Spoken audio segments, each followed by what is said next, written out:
Hi, ഇന്ന് ഞാൻ വന്നിരിക്കുന്നത് ഒരു പഴംപൊരിയുടെ വീഡിയോ ആയിട്ടാണ്. നമ്മുടെ വീട്ടിൽ 2-3 ഏത്തപ്പഴം പഴംപൊരി ഉണ്ടാക്കാൻ പാകത്തിലിരിക്കുന്നത് കണ്ടു. അപ്പോഴാണ് എനിക്കൊരു ഐഡിയ തോന്നിയത്. ഇന്ന് ഞാൻ ഉണ്ടാക്കാൻ പോകുന്ന പഴംപൊരി എന്ന് പറഞ്ഞാൽ മൈദയിലൊന്നുമല്ല, കുറച്ച് ഹെൽത്തി ആയിക്കോട്ടെ എന്ന് കരുതിയിട്ട് ഞാൻ ഗോതമ്പ് പൊടിയും അരിപ്പൊടിയും വെച്ചിട്ടാണ് ഉണ്ടാക്കിയത്.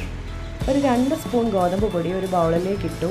ശേഷം ഒരു 1/4 സ്പൂൺ അരിപ്പൊടിയും പിന്നെ ഒരു നുള്ളുപ്പും 2 സ്പൂൺ പഞ്ചസാരയും അത്രയാണ് ഞാൻ ചേർത്തേക്കുന്നത്. പിന്നെ കളറിന് വേണ്ടിയിട്ട് ഞാൻ കുറച്ച് മഞ്ഞൾപ്പൊടി ആഡ് ചെയ്തിട്ടുണ്ട്. ഇത് ഇത്രയും കൂടി നന്നായിട്ടൊന്ന് മിക്സ് ചെയ്തിട്ട് കുറച്ച് വെള്ളം ആഡ് ചെയ്ത് നല്ലൊരു ബാറ്റർ പ്രിപ്പയർ ചെയ്തെടുക്കണം ആദ്യം. എന്നിട്ട് നമ്മുടെ ഏത്തപ്പഴം ഉണ്ടല്ലോ, അത് ചെറുതായിട്ടൊന്ന് അരിഞ്ഞെടുത്തു. ഈ കാണുന്നില്ലേ, അതുപോലെ ഒന്ന് അരിഞ്ഞെടുത്തു. എന്നിട്ട് നമ്മൾ പാൻ ചൂടാക്കി പാനിലേക്ക് എണ്ണ ഒഴിച്ചു കൊടുത്തു. ഇനി ആ എണ്ണ അവിടെ ഇരുന്നൊന്ന് ചൂടാവട്ടെ. ആ സമയം കൊണ്ട് നമ്മൾ ഈ പഴം ഈ ബാറ്ററിലോട്ട് മുക്കി നമ്മുടെ ഈ എണ്ണ തിളച്ചില്ലേ അതിലേക്ക് ഇട്ട് കൊടുത്തിട്ട് അതൊന്ന് നന്നായിട്ടൊന്ന് കുക്കാവാൻ വെക്കണം.